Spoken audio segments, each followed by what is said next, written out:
मेहड़ भर पासे उड़ी वबाई सूरत अख्तियार करे वरती। मर्ज़ विघे वधीक ॿ फोत थी विया आहिनि।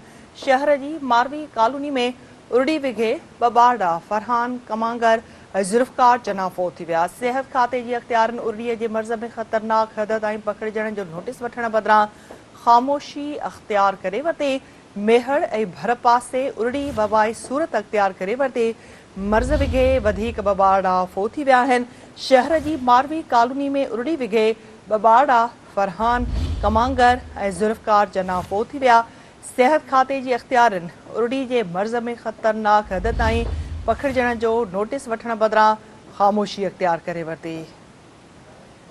वधीक अपडेट्स लाइ असां राब्तो कयो आहे मेहड़ में सिंध टीवी न्यूज़ जे रिपोर्टर जावेद सुमरो सां। जी जावेद, छा अपडेट्स ॾींदो इन ख़बर जा? जी बिल्कुलु, मेहड़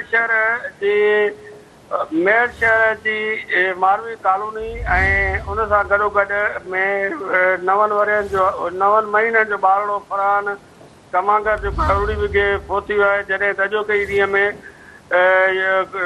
यूसी खान जो ॻोठ में मासूम नींगर जेको आहे ज़ुल्फ़कार चना जेको आहे उहो उड़ी विघे फोत थी वियो आहे। जॾहिं त ही उड़ी जो जेके सिहत खातो जेको आहे उड़ी ते कंट्रोल करे मुकमल तौर ते नाकाम थी चुको आहे। उन सां गॾोगॾु यूसी फरीदाबाद यूसी चारो में इन खां अॻु जेको आहे 2 ॿारड़ा अॻु फोत थी चुका आहिनि। जॾहिं त सिहत खाते जे पारां कंहिं बि क़िस्म जो नोटिस न वरितो वियो आहे, न ई के टीमूं जोड़े मुख़्तलिफ़ ॻोठनि ॾे जेको आहे उड़ी जी वबा खे रोकण लाइ मोकिलिया विया आहिनि। जंहिंजे करे उड़ी जी जेका आहे उहा वबाई सूरत इख्तियार कंदी बि वञे ऐं ॿारनि जे फोतकियुनि जो जेको अंग आहे उहो वधंदो पियो वञे। पर हिन वक़्त ताईं DHO दादू, डायरेक्टर हेल्थ या कंहिं बि माण्हू सिहत खाते जी अख्तियारी जेको आहे उन नोटिस न आहे वरितो। जी ठीकु आहे जावेद, अपडेट करण लाइ वॾी महिरबानी।